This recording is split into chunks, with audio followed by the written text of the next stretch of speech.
This film was made as part of the Common Cause Research Project, which aims to understand how universities and Black and minority ethnic communities build collaborations.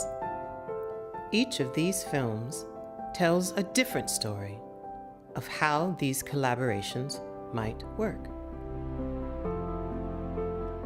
They range from long-term partnerships to short-term projects and events. The films are designed to prompt discussion and reflection. We encourage you to ask, what questions might be learned for the future from these stories?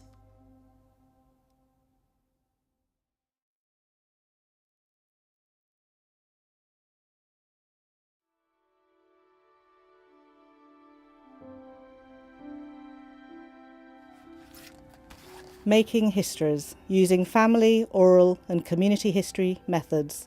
This project worked with teachers and young people in schools to explore ways of teaching diverse and inclusive histories in classrooms. We're a race equality think tank. We were founded in 1968, 50 years ago. Our work focuses on producing evidence on multi-ethnic Britain. I think most people would agree it would be better if people from different backgrounds got along better and mixed better and had fairer opportunities in Britain. But we want to ensure that when we say that we're doing so on the basis of the best research possible.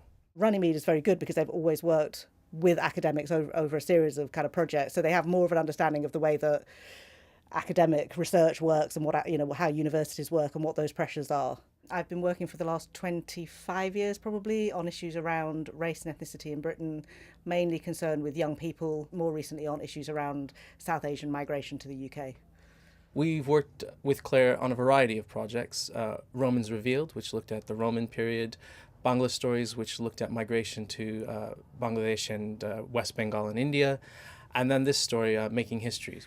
And for us it was about recognising that British history is actually a history of people from all over the world that come to the UK, but also, those entanglements of the UK with the rest of the world. I think there is an idea in our heads about why we involve young people, and it's I think, an important one. We've had concerns for some time that not only is the history that we tell ourselves not quite fully representative of the facts, but it also does so in a way that doesn't really engage young people. It sort of focuses on kings and queens, the 15th century, same stories over and over again. So the Making Histories project really consists of two projects, the first of which was working with young people in Cardiff, Leicester and Sheffield, getting them to do family and community histories and produce work, talking to their grandparents and local community leaders and so on.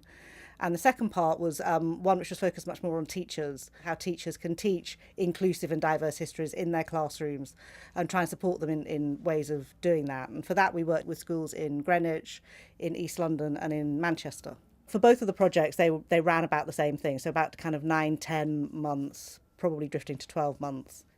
I think we brought a certain amount of credibility. I think a lot of the schools were interested in being involved because universities were involved, particularly because actually Cambridge was involved, I think. We brought the initial material and some of those stories which people were then able to see reflected on perhaps some of their own family stories. So it gave them something to kind of start from. So that's probably what we brought. And we brought the money. So I think one difference with our relationship with Claire compared to, say, other community academic relationships, actually including other relationships that we ourselves have had with other universities, is she very much included us from the beginning in the design of the funding application.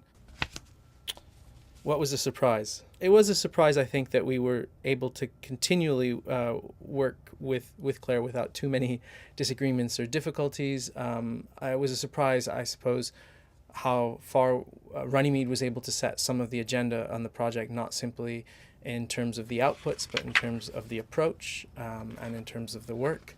I mean, there are a number of things that I think academics need to think about before they start community partnerships. One is that community partnerships can't solve all the problems or change the world in the way that I think academics often think, that they'll just take a piece of research, give it to someone, they'll disseminate it and something wonderful will come out of it, without recognising the amount of work and commitment that goes on both sides on that. I think one other thing that the community organisation should insist on is that they do indeed have expertise and experience. They have skills, they have expertise that the academic does not have, and they shouldn't overstate what those are, and they shouldn't, say that they have expertise in everything. But there's a reason why the academic partner has come to them, and it's not simply to improve the chances of funding. It's because they can't reach communities that way. They don't know things about a local community. So my colleague Debbie actually did most of the research herself, and Claire more supervised. What was missed? We didn't maybe affect the wider debate on, say, how the history curriculum is taught at the time as much as we would have liked to. It is a challenging thing to influence. There are limitations to how much a small community organization like us can do, but on the other hand, we do have influence with policymakers, and potentially we could help bridge that divide between, say, young people, especially in maybe more disadvantaged schools, and the decision makers at the council. One of the things we learned very early on in this collaboration with the Bangla Stories site was that although academics think they're very good at communicating, they're terrible at communicating to young people.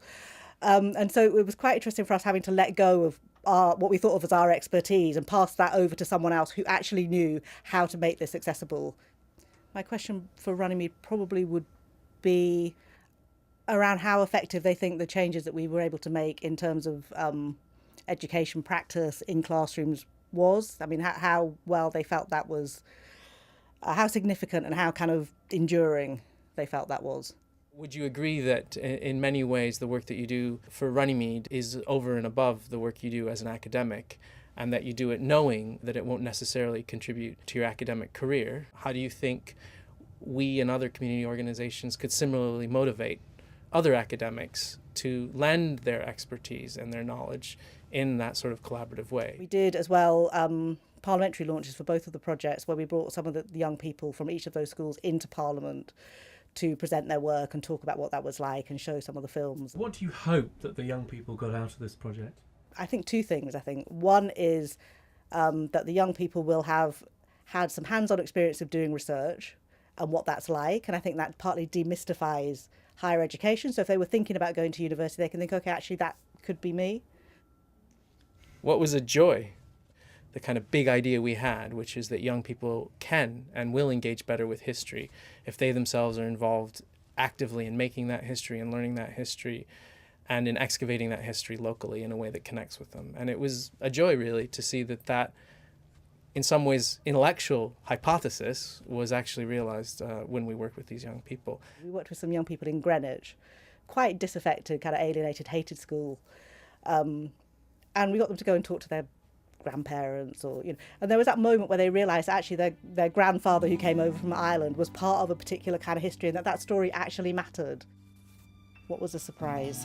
So some of the kids produced some amazing work, some animation and that kind of stuff. I mean, so it's not really a surprise, but it kind of made me think about the kind of talent that's there amongst young people, and wondering what happens to that. Where is that talent getting wasted?